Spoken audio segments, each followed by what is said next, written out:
Viral green মাস্কের জন্য প্রথমেই আমাদের যেটা লাগবে মেন ইনগ্রিডিয়েন্টস হচ্ছে পেঁপে পাতা। তো পেঁপে পাতা ভালো করে ধুয়ে নিয়ে আমি ওটাকে গ্রাইন্ড করে স্টেইন করেছি, আর তার মধ্যে বেসন আর তোমরা মধু দিতে পারো। আমার কাছে মধু এই সময় ছিল না, তার জন্য আমি একটুখানি গ্লিসারিন অ্যাড করেছি। দেন এটাকে স্কিনের মধ্যে ভালো করে অ্যাপ্লাই করেছি। তারপর এটা ভালো করে ড্রাই করার পর আমি এটাকে রিমুভ করে দিয়েছি। তোমরা দেখো একটা ইনস্ট্যান্ট গ্লো দেখতে পাবে।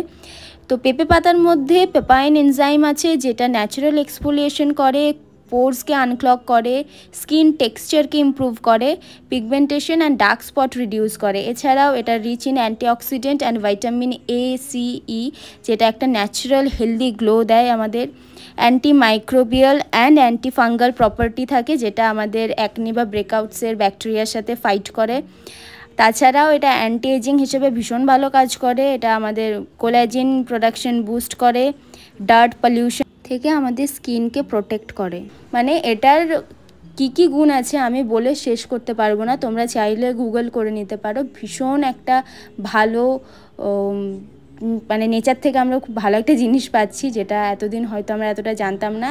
আমি লাস্ট কিছুদিন এটার ভিডিও দেখে দেন এটা নিয়ে রিসার্চ করছিলাম একটুখানি, তারপরে আমি পেঁপে পাতার স্কিন কেয়ারটা করি। আর আমার তো খুব ভালো লেগেছে, তোমরা চাইলে ট্রাই করতে পারো। আর ট্রাই করলে আমায় অবশ্যই জানাবে। টাটা।